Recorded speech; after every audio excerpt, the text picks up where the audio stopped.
From beauty to the beast, it's a derelict old car, and to most it would seem to be heading for the nearest dump.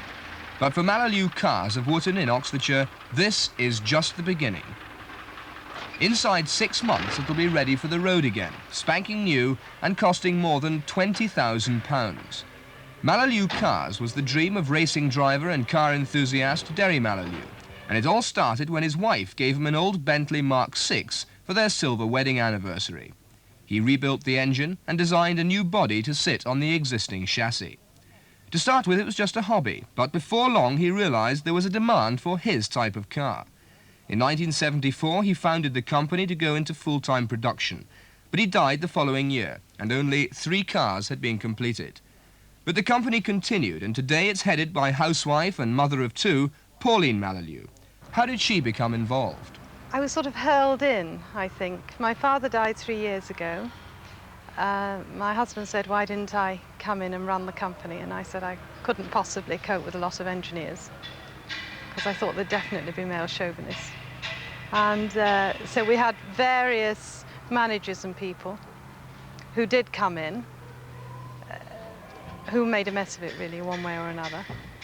And so in the end, about 9 months ago, it was a crisis point, and I was dragged in screaming. You're a housewife and a mother. How difficult do you find it separating the two, career and home? I don't think you should separate the two. I think that's what men do wrong all the time. They try to separate everything and put it into little cases. So I can't separate the two. How do you work it then?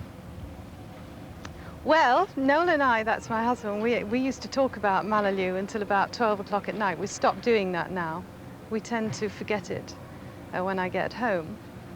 I find it quite easy. I mean, it's quite nice dashing out of the house at 9 o'clock in the morning and leaving all the dishes and things.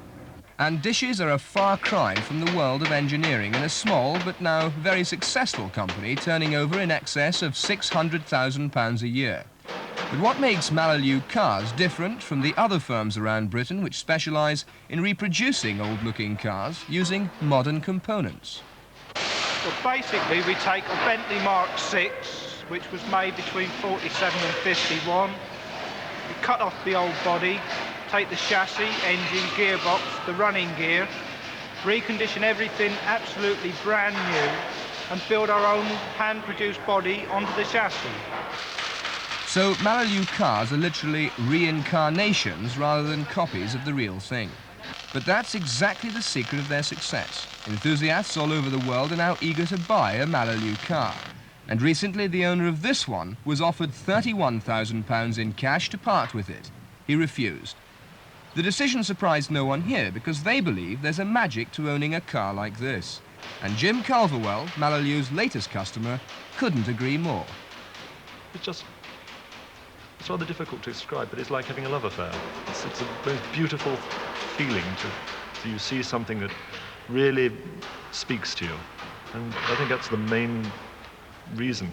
Then, of course, I tried to justify it to myself as to why, apart from the feeling that it was going to be something that would increase in value and that was something of real quality and that had to be good for the future. I get real fun out of driving this.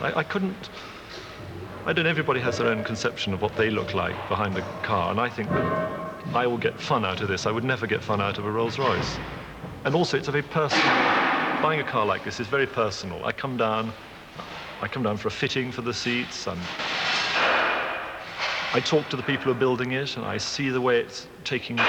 I come down regularly, and I just see it gradually building up to this, and now in about 3 weeks' time I shall drive it away.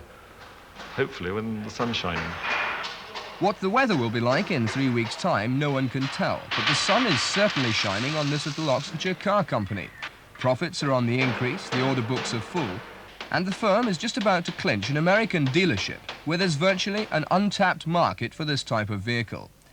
If the deal goes ahead, it'll be unique, because built into the price of the car will be a trip to England to see the car being made and to personally choose the piece of leather and mahogany for the interior finish.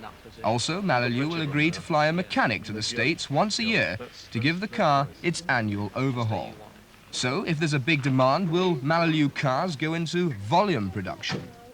We can't ever make more than about 30 cars a year, so we'll never become enormous like British Leyland or anything horrid like that. I just hope that it'll continue being as exciting as it is now. I don't know what's going to happen in the future.